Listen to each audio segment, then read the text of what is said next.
Warahmatullahi wabarakatuh.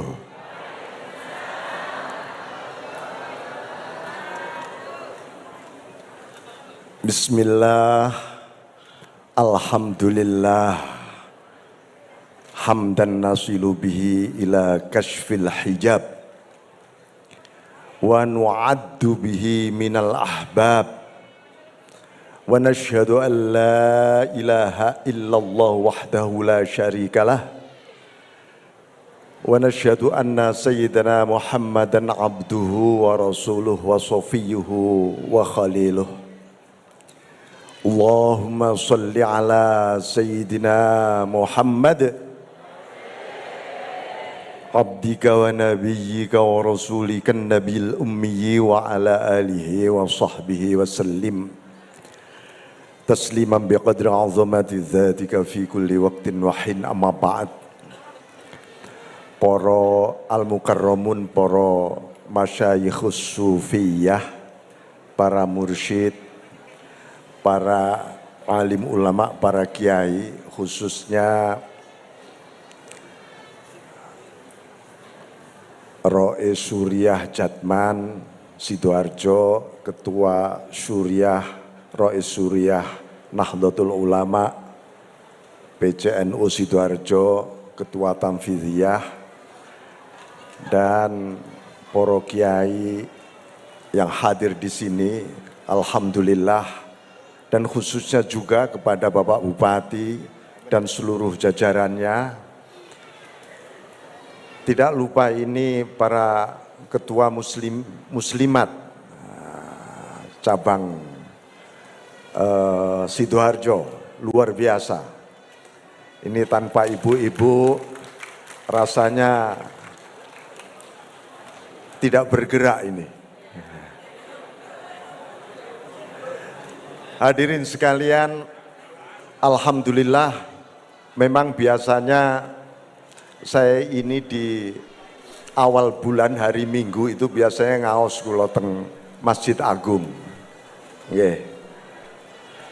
Malamnya sebelumnya saya ngaji di Al-Akbar, kemudian paginya ngaji di sini. Alhamdulillah hari ini saya ngaji di sini. Di hadapan para ahlut thoriq, ahlullah, ya, ahlut thoriq, ahlullah. Ini mengingatkan misi besar Nahdlatul Ulama. Kenapa didirikan oleh Mbah Yai Khalil, diinisiasi oleh Mbah Yai Khalil, kemudian didirikan oleh Hadratus Syekh Hasyim Asy'ari bersama para ulama, para kiai, dan bahkan para wali.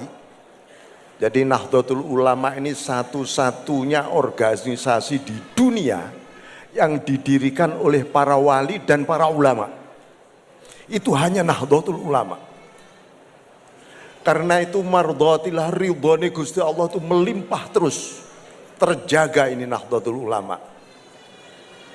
Nah, ruh dari Nahdlatul Ulama ini apa? Ya ruhnya ya tasawuf, at-thariqah ini. Sebagaimana disebutkan, saya sering ngutip dawuhe Gus Dur ini. Selalu ngutip misi besar, spirit besar di balik Nahdlatul Ulama ini apa. Dan ini harus kita pegang teguh. Selama Nahdlatul Ulama memegang teguh ruh ini, NU tetap jaya dan luar biasa, li'ila'i kalimatillah, dan menjadi pancaran sumber peradaban dunia. Apa? Di dalam dawe Ibnu Athaillah Sakandari di dalam kitab Al-Hikam, la tashab man la yunhiduka haluhu wa la yadulluka ilallahi maqaluh. Ini kata-kata yunhiduka, membangkitkan dirimu. Inilah yang disebut nahdoh. Janganlah kamu bergabung, latashab niku, Jangan kamu bergabung, berguru, bersahabat, berkumpul pada orang yang tidak membangkitkan. Lah ini yunhiduka apa? Haluhu. Hal niku adalah wilayah batiniyah, ruhaniyah. Ya, ini misi besar para ahlut thariq. Membangkitkan umat ini kemana? Ilallah. Menuju kepada Allah. Ya, kira-kira itu standar asesmen Nahdlatul Ulama. Ya, di seluruh Indonesia ini pada membangkitkan jalan menuju kepada Allah apa enggak? Kalau enggak ya mulai gonjang ganjing, ya di mana-mana saja sebenarnya. Wala yadulluka ilallahi maqaluh, maqalahnya. Lah ini tugas ulama, maqalah ini. Tugas para ulama yang menunjukkan umat ini menuju kepada Allah. Ini sebagaimana di Quran, nggih. Ud'u ila sabili rabbika bil hikmah. Ajaklah ke jalan Tuhanmu bil hikmah. Bil hikmah ini wilayah para sufi. Apa maksudnya bil hikmah? Binurin ilahiyyin wa fuyudatin ilahiyah. Dengan pancaran nur, ya, saking Gusti Allah. Bil hikmah itu artinya ini wilayah para sufi, wilayah para ulama. Wal mau'idhatil hasanah. Niki nek kita lihat datang tafsir sufi, tafsir isyari, itu maknanya begitu. Wal mau'idhatil hasanah itu wilayahnya para ulama. Wajadilhum billati hiya ahsan, berargumen, menegakkan keadilan, menegakkan aturan yang bagus untuk rakyatnya. Ini wilayahnya Pak Bupati, ya. Wajadilhum billati, wilayatul umara. Jadi semua dirangkum. Ini semualah yang sebenarnya menjadi bagian yang digerakkan oleh Nahdlatul Ulama. Nah, ini masalahnya seperti disinggung oleh Pak Bupati tadi. Sekarang banyak bencana, banyak problema. Ya memang ini di dunia, dunia ini kan biyen mulai zaman Nabi Adam sampai besok kiamat. Ini ya juga ruwet aja. Ini dunia memang. Karakter dan watak dunia. La tastagrib wuku al-aqdar madum fi hadhihi dar. Sampeyan aja nggumun kali donya. Nggih. Ruwet gak karuan sepanjang madum fi hadhihi dar, sepanjang sampean masih urip teng donya. Nah, gak pengen masalah ning kuburan. Udah siap belum di kuburan? Iya. Ora wani ning kuburan. Madum tapi ya ini sudah problem. Tapi asal usul problema ini dari mana? Sekali lagi saya kutipkan, saya memang ini saya juga nggak mau panjang-panjang ini, nanti ini banyak ini kiai-kiai ini, ada Gus Nizam ini. Ada para kiai yang lain juga. Nah, jadi begini, aslu kulli maksiatin wa ghaflatin wa syahwatin ar-ridha anin nafs. Ini dawe Al-Hikam. Kalau sering ngutip Al-Hikam, niki memang ini potret global dunia. Jadi dunia ini ruwet karena 3 hal. Dunia ini perang hancur ini karena 3 hal. 1, maksiat. Ini tidak bisa, nggak ada para psikolog dunia meneliti kenapa sih manusia mengalami depresi global, ini macam-macam. Satu maksiat. Wa ghaflatin, dan lalai dari Gusti Allah, lupa pada Tuhannya.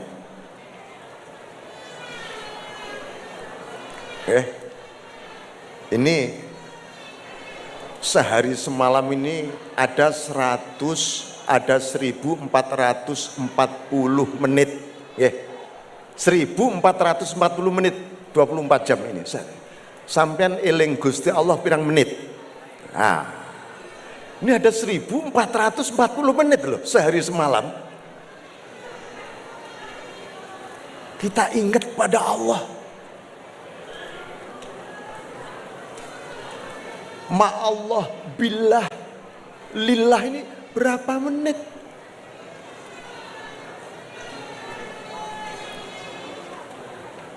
Udah gitu, udah metenteng, wah gue ini ahli thariqah nih, gue ini orang sufi nih. Lah, rapatnya eling Gusti Allah.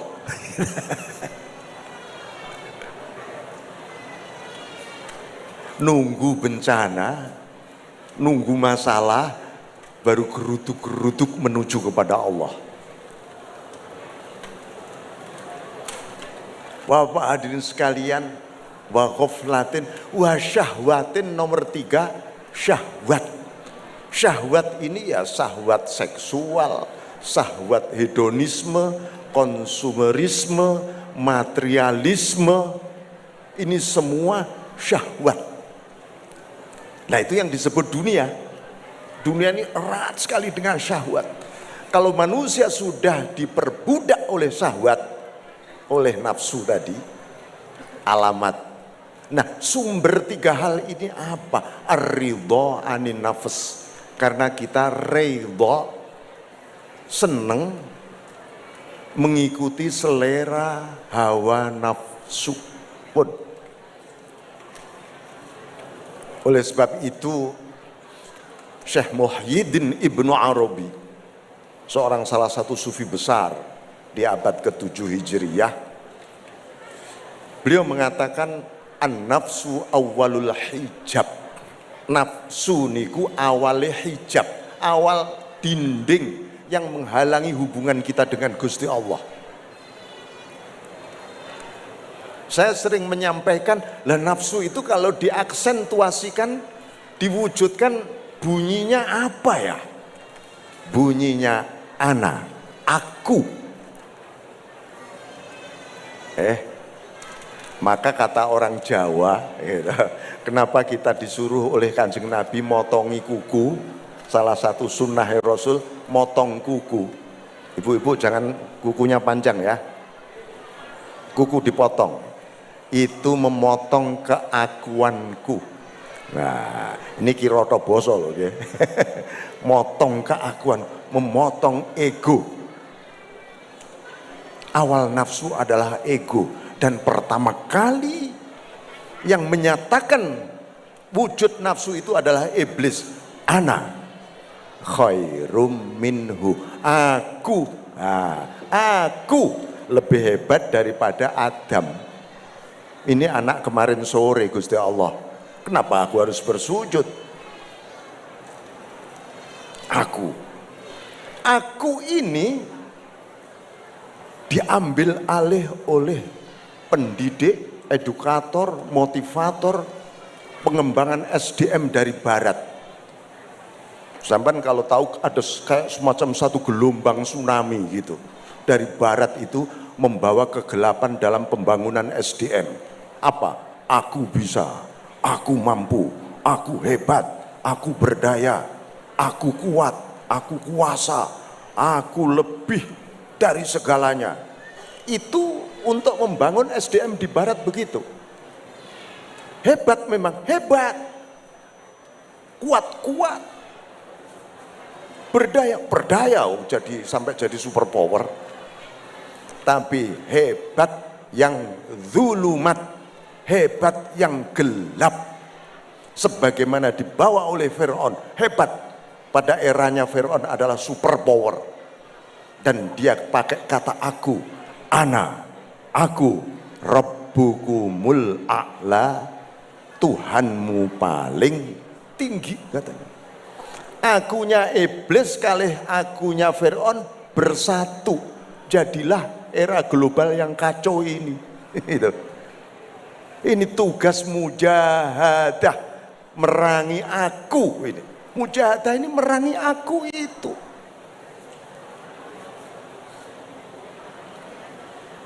Coba, ini mulai dari tingkat individu, sosial, nasional, global, sumber keruwetan adalah aku. Ini yang harus dimujahadah, kita lawan dengan cara kendalikan. Aku ini harus dikendalikan. Ruwet ini, sumber keruwetan.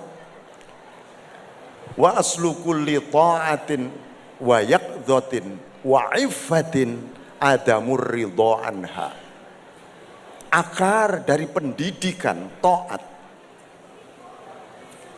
eling sadar kali Gusti Allah dan mengendalikan diri adalah tidak ridho kepada nafsu. Say no to nafsu, to ego. Katakan tidak pada nafsu. Nah, ini baru kita ada pengendalian. Oke. Jadi itulah yang disebut dalam Al-Quran walladzina jahadu fina, bunyinya fina, orang-orang yang mujahadah fina, tenggelam demi menuju kepadaku, menuju Gusti Allah awake dhewe niki. Fina lanahdiyannahum subulana. Allah menunjukkan jalan-jalannya, jalane Gusti Allah niki nopo mawon. Nah, kan gitu. Ini jalannya Gusti Allah ki apa sih? Jalannya Gusti Allah ya yang dibikin oleh, disistematisir oleh para sufi dari Quran, dari hadis apa? Sabilut taubah, sabilul warok, sabilul zuhdi, sabilul syukri, wat tawakkuli, dan seterusnya, wal mahabbah wal ma'rifah war ridha anillah. Semua itu adalah subulana. Dalane Gusti Allah niku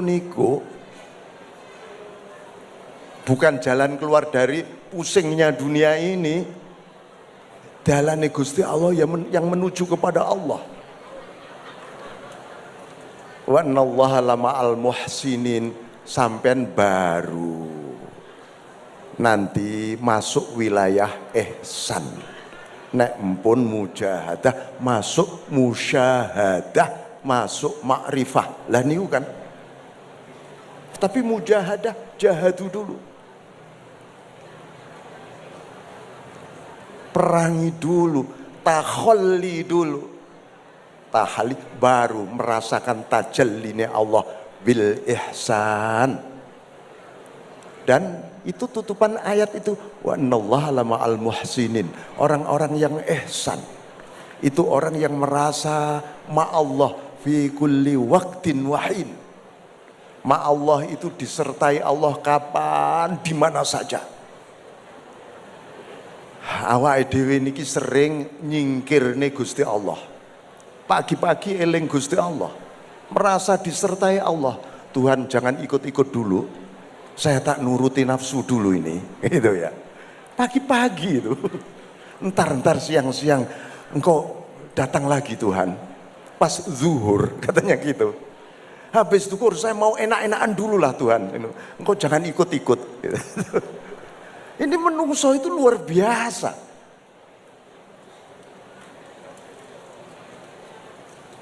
Oke, Bapak hadirin sekalian, makanya ini perlunya mujahadah. Tapi mujahadah itu ya tidak sekedar kesadaran saja, tetap harus ada zikir dan fikir. Alladzina yadhkurunallah dan seterusnya, wa yatafakkarun. Tafakkur. Makanya dawe Kanjeng Nabi, akhwafu ma akhafu ala ummati ittiba'ul hawa wa tulul amal. Yang paling saya takutkan umatku ini adalah kalau mereka ngikuti hawa nafsu. Yang kedua, wa tulul amal, suka punya hobi berilusi, bertakhayul, berimajinasi nggak karuan, panjang banget. Ini kenapa Rasulullah mengatakan gini, kalau disurvei ini ya umatnya lebih banyak ngelamun daripada tafakur. Bahkan tafakur, saya pernah tanya jamaah saya di Jakarta, sampai sehari semalam tafakur biasanya berapa menit? Enggak pernah Pak. Terus ngelamun Pak saya gitu. Loh kenapa enggak tafakur? Saya juga bingung Pak. Yang saya tafakuri apa ya? Gitu. Sampai manusia ini lupa apa objek tafakur itu. Coba bayangkan. Jadi ayo kita sisakan waktu 1 jam saja. 24 jam loh. 1 jam itu kan enggak lama. Untuk merenung. Tafakur. Wa yatafakkaruna fi, loh bunyinya fi, mentafakuri apa yang tersembunyi di balik ciptaan. Sampai lihat pohon itu di sebelah, jangan lihat pohonnya, lihatlah yang tersembunyi di balik pohon itu. Ada apa di balik pohon itu? Karena pikiran sampean diliputi hawa nafsu, di balik pohon itu kayaknya ada setannya Pak, katanya gitu.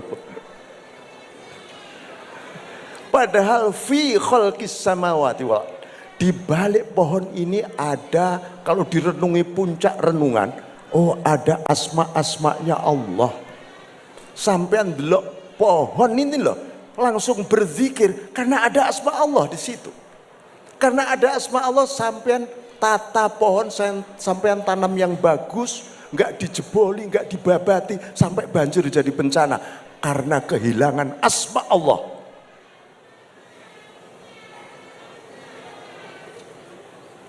Ini tasawuf ekologi. Nah, ekologi menurut tasawuf itu berzikir akhirnya.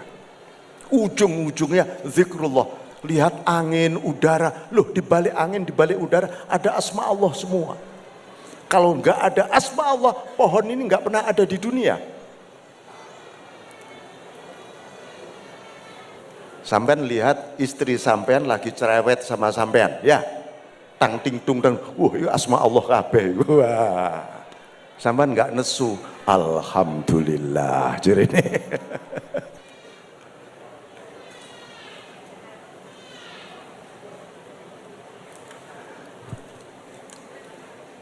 Kalau kinten ngaten nggih, Bapak Ibu sekalian, dawaten nggih, Bapak Ibu sekalian, dawa mendem nanti, dawa mendem nanti. Soalnya kula terus badhe teng Jakarta niki. Wallahul muwaffiq ila aqwamit thoriq. Wassalamualaikum warahmatullahi wabarakatuh.